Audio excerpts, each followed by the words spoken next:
A esta imaxe que se repite todos os veráns neste encoro da Baxe hai que sumar agora estoutra. Esta é a depuradora de Paradivas, unha pequena estación de decantación que, segundo o BNG, hai 2 anos que non funciona. Os nacionalistas denuncian que a Xunta se comprometeu ano pasado a poñer a punto esta infraestructura, pero que polo momento non se fixo nada para que volva a prestar servizo. A Xunta de Galiza se comprometeu o ano pasado a invertir uns 40.000 euros para poñer esta instalación en funcionamento, porque, segundo eles dicían, era o causante de todo o mal que tiñamos aquí no encoro de Caldas, e a vista está de que non fixaron absolutamente nada, demostrando o que o BNG dicía, que isto non era máis que unha obra cosmética, un anuncio para rebaixar a tensión, un anuncio dunhas obras que nada influían sobre o estado real do encoro. Os nacionalistas entenden que o estado do encoro non deriva de fallos neste tipo de estacións depuradoras, senón que a infraestrutura ten outros problemas. Unha problemática crónica xa dende que se construiu o encoro do Umia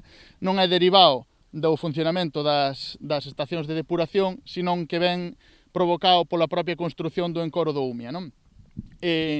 O encoro do Umia foi quen contaminou o noso río, o que supuxo a contaminación do río. O BNG levará de novo a situación do encoro da Baxe ao Parlamento de Galicia. Esta mañá o deputado Luís Bará visitaba a zona para denunciar o estado no que se atopa a auga un verán máis. Está claro que esta situación de alerta do encoro de Caldas o que pon de manifesto que hai un risco por un lado para o ecosistema, para o equilibrio ecolóxico do río e das aguas do encoro, pero tamén un problema para a saúde humana, polos riscos que hai tamén derivados do contacto coa auga ou do propio abastecemento. Os nacionalistas piden que se actúe axiña depurando as augas que se verten ao encoro, pero tamén implantando un tratamento augas abaixo e un seguimento frecuente do estado do río. Reclaman tamén un estudo rigoroso para desmantelar o encoro e poñer así solución aos seus problemas.